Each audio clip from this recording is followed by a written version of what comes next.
right, Barnes.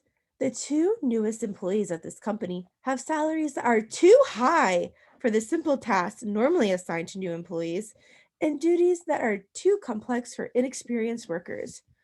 All right, Barnes, seems like you're a hot mess, but we're saying, like, hey, Barnes is saying, hey, these two new employees have salaries that are too high for simple tasks that we normally give to new employees,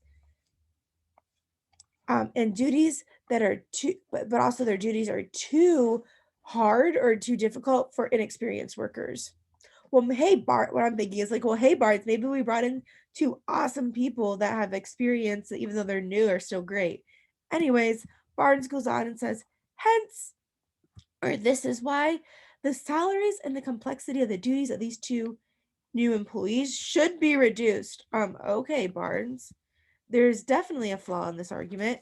Um, and that is that he's assuming that these are not, even though they're new to the company, that they're inexperienced. Anyways, we know that this is a necessary assumption question because of the word depends and assumptions. So this is going to be a top-down question. And we're looking for something that's needed for our argument to even have a chance. So A says the duties of the two newest employees are not less complex than any others in the company. I don't think that it needs to be true that the duties of these two new employees are not less complex than any others.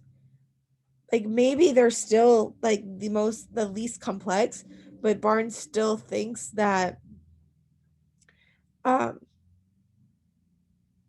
that they even need to be reduced more. So yeah, it's not A.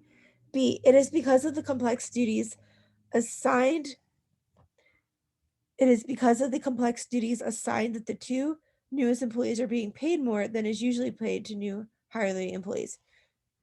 Does it matter why the two newest employees are being paid more? Does it have to be because of the complex duties? No. And just because if that is the reason that they are being paid more, does that mean that the complexity and the salaries need to be reduced? No. C, the two newest employees are not experienced at their occupations. Yes, I love this. This is actually what I predicted. And the reason that we're saying this is he's assuming that we brought these two guys are new or these two women are new.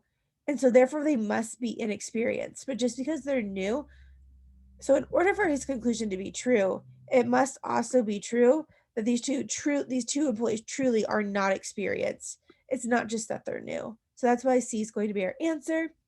D says Barnes was not hired at a higher than average starting salary.